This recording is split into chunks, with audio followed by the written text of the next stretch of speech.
Everybody seems to be calling themselves a targeted individual nowadays, and often these kind of people are labeled crazy. But are they for real?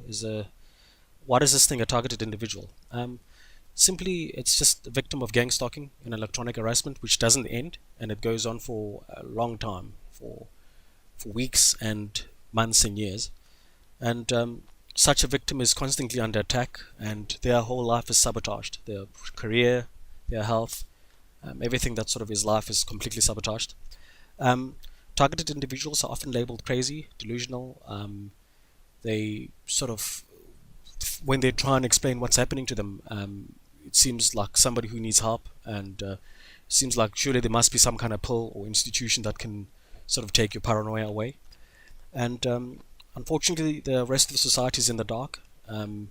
Because the explanations just don't make sense. It doesn't make sense as to why a group of people would be constantly sort of 24 hours a day going after one individual, sabotaging everything. It just sounds a bit childish. It sounds a bit insane. It sounds a bit crazy that somebody would use electronic harassment on a normal, non-criminal, or just a very defenseless and helpless person. So all of it sounds unbelievable, and it doesn't sort of, it's not rational. But it is real. It's happening. And I think most of the confusion is when the victim tries to explain. And for every explanation, there's a bit of a counter argument, or when you victim tries to explain that I'm hearing voices in my head constantly, which is voice to skull. The counter argument to that would be like this: there's a mental disease, there's a mental illness for that. It's called schizophrenia. So just get help and go to hospital, take your medication. When the victim says, but yeah, it's not just hearing voices. People can read my mind and can anticipate my next move and can, they know what I'm doing. The counter argument would be such a technology doesn't exist. How is that even possible? That sounds a little bit too voodoo-like. It's completely out of this world. So you have to be nuts. You've got to be crazy. Victim tries to say, but it's not just mind reading. That's why my career, and I've got no money. I'm poor. I'm broke. And the counter argument would be, every person should take responsibility for themselves. If you're good at your job, you wouldn't lose your job. If you're hardworking enough, if you put enough faith and hard work in anything, you can achieve anything you want. So victim goes forward and explain that I've lost all my friends. I've got no relationships. My partner, girlfriend, boyfriend has left me. My family's against me. And counter argument would be, hey, but if you're a positive person, if you're a lively person, if you're in a good mood, if you're just constructive, if you're just a good vibe person, type of person, then surely you should be able to make lots of friends. So it seems like every explanation that the targeted individual gives, it just doesn't add up. It doesn't kind of make sense. And how many TRs are actually there in the world? There's no official number. I've tried to come up with a guesstimate. I guess there's about over 3 million people that are actually targeted, and they're real. Um, this is the whole world. And this number is growing, which means in 10 years' time, I'm still guessing there could be over 10 million perpetrators um, across the whole world. And who can be targeted? It can be anybody. It could be also be children, could be pets. And targeting a person, this whole thing of gang stalking and being a targeted individual, it's a crime. So just like anybody can get shot, or anybody can be robbed, or anybody can be sort of mugged, or have an unfortunate crime happen to them.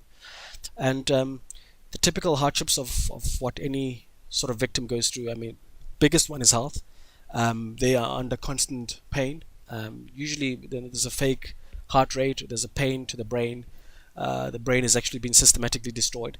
There's pain in other organs of the body as well. There's just all kinds of pain that you can imagine. So electronic harassment is actually a weapon that's being used against the victim.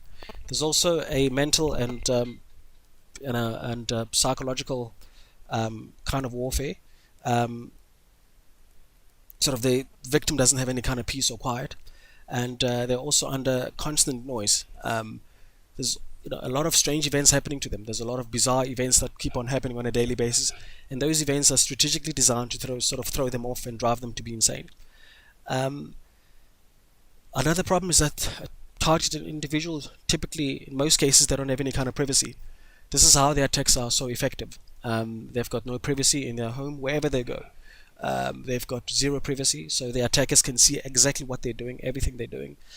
All communications are hacked, phone calls, emails, any kind of communications they have. And it's a case of the world is watching. It's almost like a big brother type of situation. Um, Another, perhaps the biggest one, is social status. Because targeted individuals are portrayed as being crazy, as being insane, you're bound to lose a lot of credibility right from the get-go. The attackers or the gang stalkers actually do make it a point to sort of carry out a defamation of character campaign, where they go out and label, or maybe create lies that the target is a criminal, or is some kind of involved in some kind of illegal dealings, or something along those kind of lines. And just losing friends and having no friends and having no relationships. I mean, just as a result of so much drama and so much negativity, and not having any kind of social status, that's bound to happen, and also being perceived as crazy. There's also what's called street theater, where there are a number of coordinated events by the perpetrators or the attackers. These events are just deliberately designed to sort of throw, or sort of get a reaction out of the victim. Something as good as road rage, where there could be a setup to try and incriminate the perpetrator or incriminate the victim. Life is hell for them. Life is hell for targeted individuals. There's nothing going their way. There's nothing pleasant. I mean, there's constant pain. It's unbelievable to think that you can be in pain and there's no medication. There's nothing that can help you. And it's suicide actually appears to be the only solution. It's a completely hopeless situation. I mean, all your friends, the relationships are turned against you. There's no money, there's no life, there's no joy, there's no, you can't even pray. Um, and yeah, that's what being a targeted individual is about.